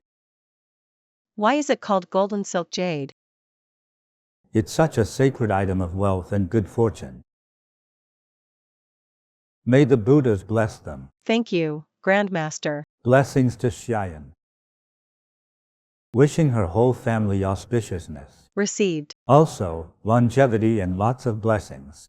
Received. Thank you, Grandmaster. We also have a viewer from the Silicon Valley Center, Ruotong. She would also like to share some good news with you. Hello Grandmaster, my name is Ruotong. Because I am a foreigner, I work in the US on a work visa. But in the past 2 years, the US economy has been very unstable, especially in the high-tech sector. Many companies have been laying off staff. I was worried about whether I would be affected too. But I thought I had been working very hard. And felt that even with layoffs, it shouldn't be me. What scared me was that one morning I woke up and suddenly found I couldn't log into any of my company email accounts. I later found out our entire team was cut, everyone was laid off. I was utterly shocked. At that time, I was already a follower of Bodhi meditation. My first thought was to drive straight to the Silicon Valley Center. Everyone there listened to my situation and told me to make light offering for the Buddha's blessings. So I made all the offerings I could. Then, my mind felt much calmer. I thought about going home to start submitting resumes and interviewing for new jobs. That day, a teacher happened to be at center. After hearing my story, the teacher told me my situation was no laughing matter. With only a work visa, I could be deported without a job. It's a big issue. I was told to write an email to Grandmaster. If Grandmaster sees it, there may be special blessings. Perhaps my problem can be overcome. I took the advice. At home, I immediately wrote an email to Grandmaster. I expressed my gratitude for Grandmaster, which has helped me in work and in love. I also shared my current difficulties and asked Grandmaster to bless me to overcome them. About 2 or 3 days later, one early morning, half awake and half asleep, I had a dream. Grandmaster was teaching in a spacious, bright classroom. Light shone in from the left, illuminating the steps one tier at a time. Grandmaster walked down the steps, holding and introducing various blessed items to everyone. While explaining, Grandmaster held up a small bronze bowl. The bowl shone brightly. I was wondering what it was for. The bowl was passed into my hands. The moment I took the bowl, I immediately woke up. The dream was incredibly vivid. I could even feel the weight of that bowl. At that time, I didn't think much. I thought I had been watching Grandmaster's videos recently. What you think by day, you dream by night. But 2 days later, something unexpected happened. A company I had interviewed with before suddenly reached out to me. They said a new position had just opened up and asked if I was interested. Actually, that interview was a year and a half ago. They told me my performance was good and just needed one more interview with the manager to decide if I would be hired. Only then did I realize that the bowl in my dream was my career bowl. Grandmaster really gave me a golden career bowl in the dream. I was deeply moved and felt this was my lucky turn. So I firmly seized the opportunity. Then, I took the online interview at home via video call. I took the advice and placed Grandmaster's auspicious card beside the computer. Eyes closed, I visualize. Grandmaster's energy field enveloped me and the interview manager. During the interview, I felt the manager was especially focused and had a strong liking for me. It was as if he was instantly moved. 2 days later, I received a job offer. From being laid off to finding new work, it only took 10 days. Even more amazing was this job not only had a great position, but it was better than the last. The boss was also one of the best supervisors I've met. To this day, I still work at this company, and my heart is filled with gratitude. I am grateful to the Buddhas, Bodhisattvas, and for Grand Master's blessings. This is amazing. She sounds less worried now. At that time, losing her job, it was like a thunderclap. She was on a work visa, so without a job, she might be deported. The US is very strict now. Once they say leave, you leave. Even for those with green cards. Exactly. So if you lose your job, you lose your permanent resident status too. Yes. You have to leave immediately. She was facing a life or death situation. So imagine how much pressure she was under. Why did she rush to the center? She knew only the Buddhas can help. Yes. She's very smart. She must have a special bond with the Buddhas. In just a few days, she resolved such a huge issue. The interview chance was from an event a year and a half ago. She got a call. The company remembered her and gave her everything at her most critical moment. Medicine Buddha is miraculous. Yes, that's right. It was the Buddhas and Bodhisattvas who guided that company to find her. The Buddhas and Bodhisattvas are truly wondrous. So wonderful, truly miraculous. The Medicine Buddha cares deeply about people's livelihood. Exactly. Yes, if you have a wish, it will be granted. Right. Look, she got her job and kept her work visa. She also had an auspicious dream. She really has a strong connection with the Buddhas. Right. She dreamed of a golden bowl, but she didn't understand what it meant. She only knew after getting the job. So, those in Silicon Valley, if you encounter unemployment, visa issues, or any life difficulties, hurry and contact the Silicon Valley Center. Yes, the Buddhas there work miraculously, specializing in helping people find jobs. Besides the Buddha's power, there are also auspicious items blessed by Grandmaster. They're effective, too. You might want to have the mentioned bowl at home. Yes, a bowl blessed by Grandmaster. Grandmaster calls it a treasure bowl. It contains Grandmaster's blessing, so that you will have food for generations to come. Having food means having a job. And having a job means good income. So this golden rice bowl is the real deal. It carries a great blessing. Many don't understand the symbolism behind these blessed items. Like rice bowls and incense burners. The rice bowl is a sort of food container. It symbolizes having food for life. Incense burners are for career prosperity. It also symbolizes the continuous lineage of family descendants, thriving and flourishing. If the burner you use for offerings is not good, then it's inauspicious. Therefore, having a good incense burner and a good rice bowl brings you auspiciousness. Also, there is a brush holder blessed by Grandmaster. It is definitely an embodiment of Manjushri's wisdom. I purposely place a brush holder here to show it to everyone today. Why do we pray to the Buddhas? To obtain the Buddha's wisdom, that's why. Exactly. From children studying and taking exams, to graduating and finding jobs, it all requires great wisdom. So, a good old brush holder with good brushes brings you knowledge and wisdom, creates good opportunities, and brings you luck. A good brush holder is crafted with particular care. The hope is that it can absorb abundant wisdom inside.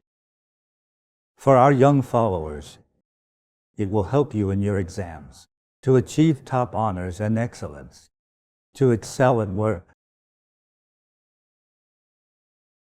Becoming successful in your career requires wisdom.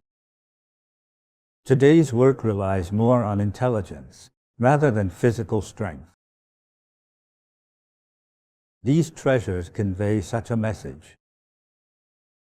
The rice bowl symbolizes having food to eat. Having food isn't just for you alone.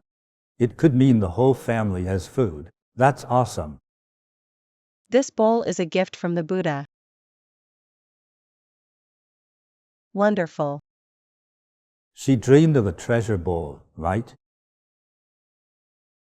In reality, there are many antique treasure bowls. That brings you good luck when you receive one. This represents auspicious wealth. It actually ensures your descendants, generation after generation, will be well fed and clothed. A good treasure bowl carries this meaning within it.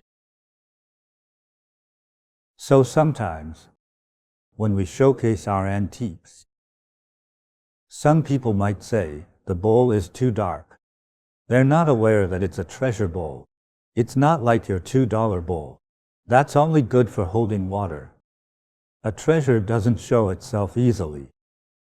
An ancient item is only valuable when it's blessed by a great master. A treasure infused with blessings blesses its owner. Yes, this is the most valuable aspect. Indeed, living in this world, whether you love money or not, or how unmaterialistic you are, you can't afford to skip even a single meal. If you miss all 3 meals in one day, you'll quickly become listless. Then the next day, you might be too weak. That's how it is. Nothing matters more than food. Miss a meal, you'll get anxious. If you're a bit anemic, skipping 3 meals will make you collapse. Can you get up? No. That's how it is. That's why this rice bowl is so important. I hope our medicine Buddha will bless everyone so that all have food to eat. Received. May everyone find their dream jobs. Received. May everyone become diligent to live a prosperous life. Received. Thank you, Grandmaster. Alright, let's also give Ruatong a gift, so she can hold on to her rice bowl firmly. All right. Ruatong is a very lucky girl. Seriously. I'm giving you this precious treasure. So beautiful. Look at the dazzling colors. So beautiful. May this good fortune come to you as well. Wishing you a smooth life in the United States. Received. May you have a wonderful family and career. Received. May you live a long life. Received. May everything be smooth. Thank you, Grandmaster. Someone is telling a story. The Buddha is simply amazing. I made light offerings and chanted for my second son. He passed 6 rounds of interviews and was hired by Facebook. Thank you, Grandmaster. Wow, Facebook. It's not easy to pass 6 rounds of interviews. I've never heard of that many rounds of interviews. Big companies have strict requirements. Many people apply. Many couldn't even imagine they'd join such a company. Right. He succeeded thanks to light offerings and chanting. That's really amazing. Congratulations to him. Congratulations. Very good. Grandmaster, at the start of this, we mentioned that the Buddha Bathing Festival is coming. It's on the 8th of the 4th lunar month, this year on May 5th. Many of our centers hold celebrations on May 3rd and 4th, on Saturday and Sunday. Yes. You still have the chance and time to arrange and visit our centers. Having listened to our wonderful stories, we wish you the Buddha's blessings, too. If you can't visit our centers but want to receive more blessings, you may visit our Bodhi Meditation College website to gain merits yourself. This time, 2 options are available. One is flower offerings. A flower to the Buddha makes you beautiful. If you can offer flowers to the Buddha, not only will you be beautiful, you'll also be loved by all. You'll be likable. So how much does it cost to offer flowers? Actually, it's just $8 for 1 flower. That's about the price of a cup of milk tea. That's the cheapest variety. There are pricier ones. Near our center, there's a shop selling bubble tea. What's that in Chinese? Milk tea with little tapioca pearls. Pearl milk tea, right? It was about 18 Canadian dollars 3 years ago. 3 years ago. That's about 14 US dollars for 1 cup. Add some toppings or other things and the price goes up again. You can't buy many things with $8. Yes, so we are very grateful to Grandmaster for setting such a low price, allowing us the opportunity to gain merits by sincerely offering a flower to the Buddhas. With a small amount of money, you can connect with the Buddhas and be blessed with good fortune. Thank you, Grandmaster. For our longtime followers, this is a chance for you all to recommend us to the new joiners. Let them also connect with the Buddha and bring auspiciousness into their lives. Now, let me talk about our light offerings. Our light offerings have made many wishes come true. We have heard many stories. This time, we are offering 6 different kinds of light offerings. We have Safe Travels Blessing Light, Health and Happiness Blessing Light, and Wisdom Opens Blessing Light, which is perfect for both children and adults. Also, Wish Fulfillment Blessing Light, Great Fortune, Thriving Career and Prosperous Family Blessing Light.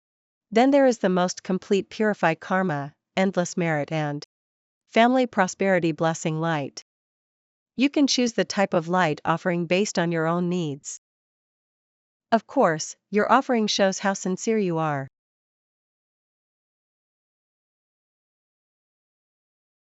More sincerity brings more blessings. Your offerings last from the day you place your order and continues until May 6th. The earlier you make offerings, the earlier you benefit, and the more blessings you receive. There is a beautiful meaning behind this. Also, we've mentioned what preferred customers will get on the Bodhi Meditation College website. All preferred customers can use their Bodhi rewards as well to make offerings. They'll get a 25% discount. Here's a special offer. If you become a new customer of the Bodhi Meditation College website, if your first order accumulates up to $100, you will immediately receive a $100 Bodhi rewards. You can use them to make the offerings we mentioned previously.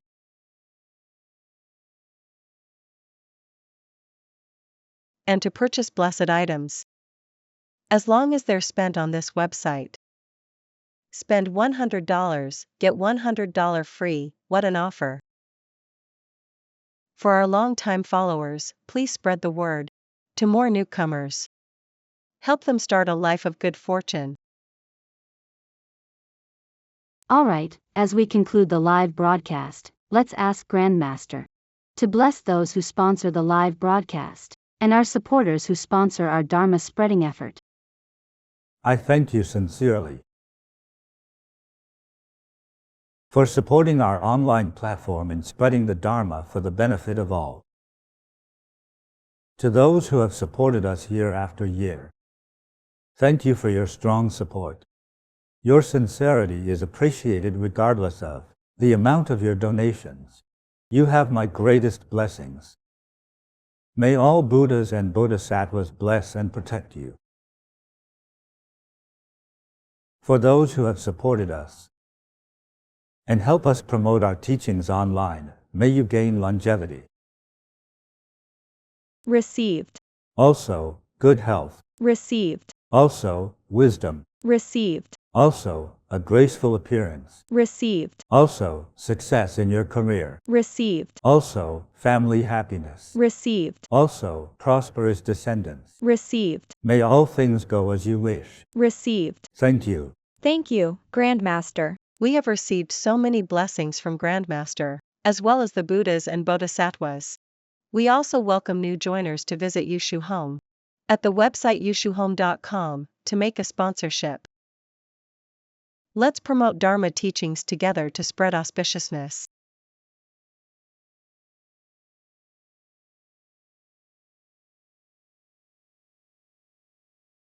Alright, here's our next live broadcast time. It will be on May 4th, 2025, at 9 a.m. Taipei time in Asia. And for Vancouver, North America, it will be at 6 p.m. on May 3rd, 2025. See you then. All right, I hope to see you at the next live broadcast. Thank you all. Thank you, Grandmaster.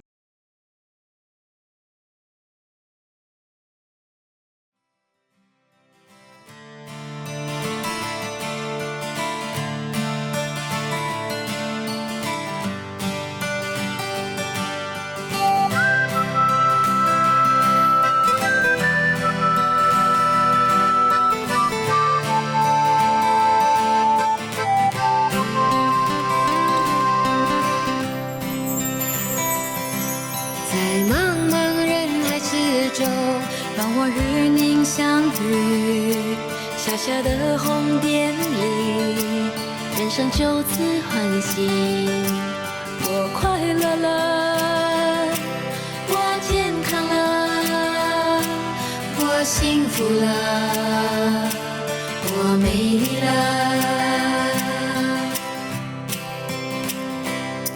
在茫茫人海之中，让我与你相遇。